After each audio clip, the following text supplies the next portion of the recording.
Good evening, welcome to Republic TV. I'm Ridhuman Bhardwaj. Viewers, we're going to be showing you 1 year of the October 7 massacre when Hamas killed 1,200 people in Israel after bombing them. It was brutal murder.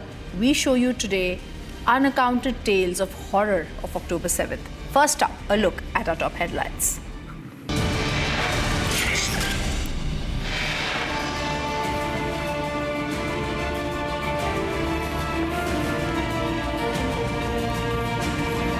It's 1 year since October 7 massacre by Hamas in Israel. Over 1,200 men murdered, women, children brutally murdered, many raped, over 250 were taken hostage, 35 killed, while 101, including 7 Americans, are unaccounted for.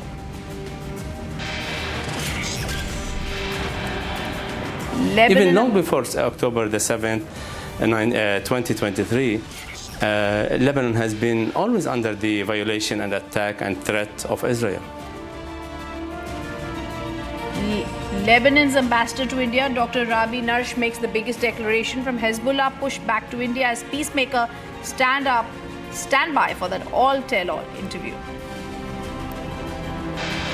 We are committed that NRC will not only be conducted or prepared in Santhal Pargana, we want to do it for entire state of Jharkhand. Assam Chief Minister reiterates commitment to NRC, says it will be implemented soon in Jharkhand. अगर हमें जरूरत भी नहीं पड़ी हम तब भी लेंगे, क्योंकि अगर हम लोगों ने चलना है इकट्ठे चलना है। इस रियासत को बचाने के लिए हमने सबने कोशिश करनी है। And ahead of result day in Jammu and Kashmir, PDP and NC hint at alliance.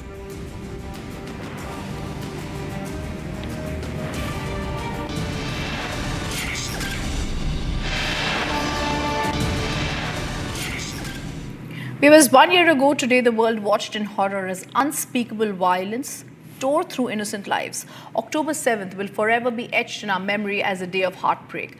1,200 men, women, children brutally murdered. Many more endured unimaginable trauma, raped, terrorized, torn from their families. Over 250 were taken hostage, and to this day, 101 are unaccounted for.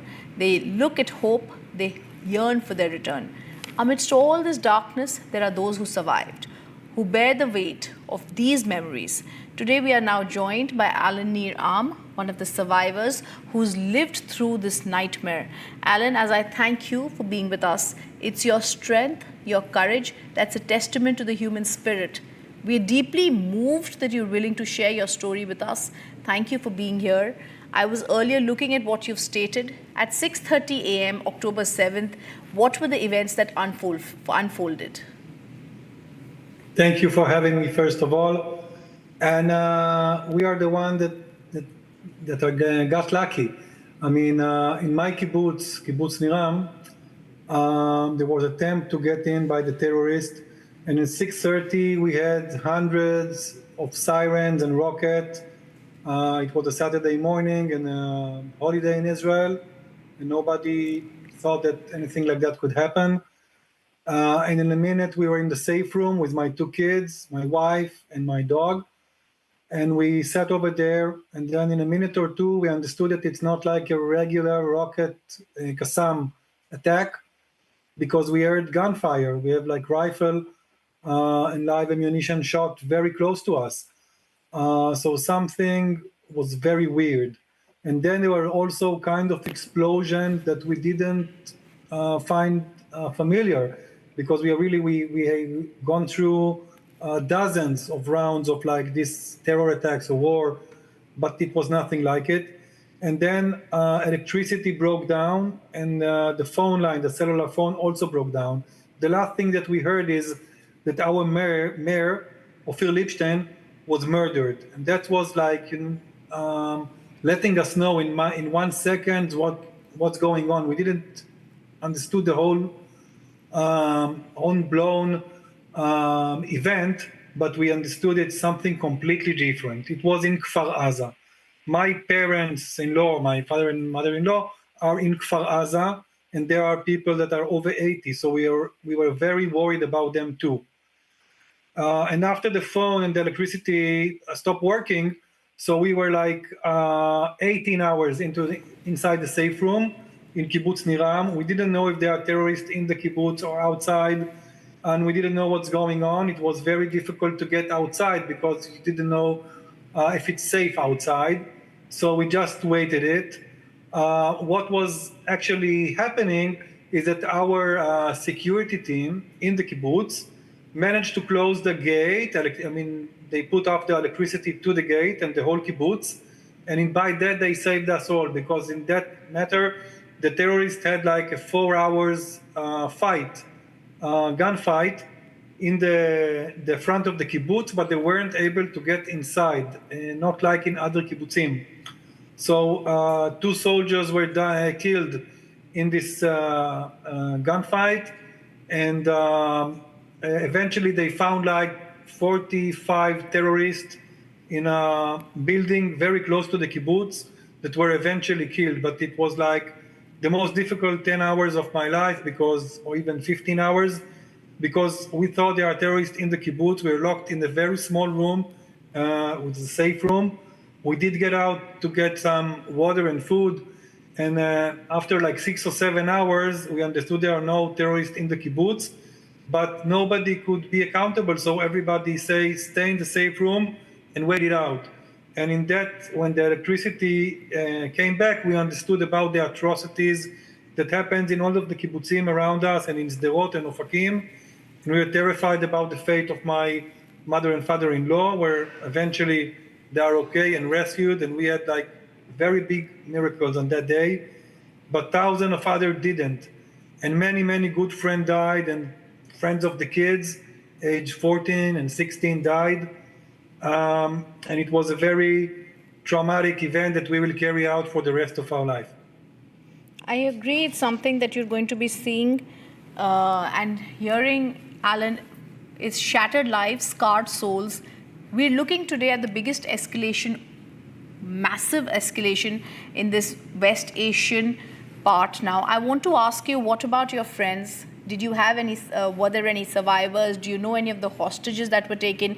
Anything that you come to know about any of the people who were actually taken hostage? Yeah, I know one of the hostages is a husband of a friend of mine from the college that we both worked in, so I know her. And I do know almost all of the families, but not the specific hostages. Also, one of the friend of my kid, a girl, was hostage, and she was freed like 3 or 4 months ago. So everybody, it's a very small area relatively. So everybody knows someone over there, and it's really the most difficult thing that we have hostages and people that are suffering for over 100 hostages that are suffering for over a year, and Hamas is not willing to do anything, any kind of like a deal or ceasefire or we are happy to give them back some of the terrorists and to get our brothers and sisters back, but there's no one to talk to, and it's a lot of pain to the family and the whole region. It's very difficult to get back to life when part of you is still over there. So we pray every day so they will get free and the hostility will be over. Of course, we also want to win the war. It's very important that we win the war, and we will have a lot of years of silence because this region is very like left-wing, and our kibbutz and our place and home was always open to our neighbors. But we now understand that they are not our neighbors, they are our enemy. We wanted to see them as neighbors, but for now it's very difficult to do so because we did the disengagement and we gave territory and we gave work to people over there, and the same people took part in the attack and gave intelligence to people who to find in the kibbutzim. So it's really a big shatter of a dream of the area of peace and coexistence, and that's very sad. I thank you for being with us. You've highlighted what Israel has been going through for a year, and we're all hoping for peace in that region. Thank you, Alan, for sharing your story with us. For your support. Thank you very much. Thank you.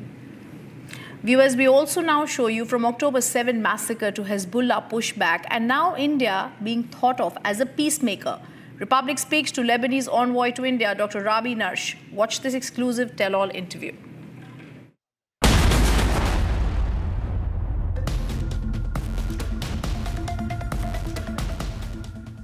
We're speaking on 7th of October, a year back when Israel saw this dastardly attack that took place. Questions were essentially being raised about how exactly does Lebanon really look into this entire matter? Does it really condemn the issue? Or is it time that we do not have different definition of terrorism? Thank you, Shawan. Nice meeting you, and you're always welcome. Greeting to you and your viewers at Republic TV.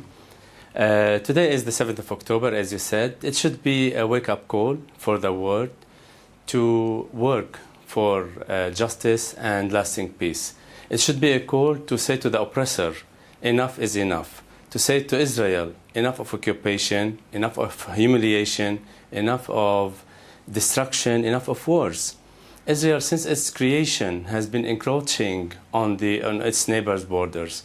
The creation of Israel itself has been, unfortunately, built upon colonization, have been built upon illegal settlements and bloodshed. Today should be a call for the United Nations to work harder to ensure that there should be a lasting peace in the Middle East, to implement the resolutions of the United Nations, which Israel has been refusing all along its history. The most important of which is the resolution of two-state solution, to create a Palestinian state, to live in peace with Israel, but to give Palestinians their dignity, their future, and to look forward to live at peace within a secure border. But Ambassador, counter to this, what the Israelis essentially say is that they have nothing against the people of Lebanon. In fact, they say that they want peace to prevail. Having said that, they say that their existence is a threat, and that is the reason why, perhaps in order to save themselves, this is a must. This is not true. This is completely false. There are many points in your question. Let's start one by one. The notion that Israel has been under threat from its neighbors, this is completely false, and it is vice versa. The neighbors of Israel has been under threat, under continuous threat, since the creation of Israel. Israel has never assigned a border. Till now, Israel is a state without borders, because they have this expansionist doctrine. They have the war mindset, and they never accept or adhere to international community's will, to United Nations resolutions. Israel is the only, or maybe the country who has most refused and abandoned all its obligation towards the international community and refused all the United Nations resolutions. So coming back to Hezbollah, that differentiation that they said they are at fight or at war with Hezbollah and not the Lebanese, this is absurd and nonsense. When it comes to occupation, there's no difference in Lebanon between Hezbollah and any other Lebanese. And by the way, Hezbollah is a Lebanese party, and they were only established after the invasion of Israel to Lebanon. Hezbollah is a reaction to the aggression of Israel against Lebanon in 1982. Hezbollah was established after 1982, in 1985 formally. It started in maybe 1982 as a reaction to the Israeli invasion into Lebanon. And again, we should all know that the resistance, Lebanese resistance, started long before Hezbollah was born. So it's not like only Hezbollah is resisting Israel. Maybe currently they are the strongest resistance group that are fighting the aggression of Israel, the daily aggression of Israel.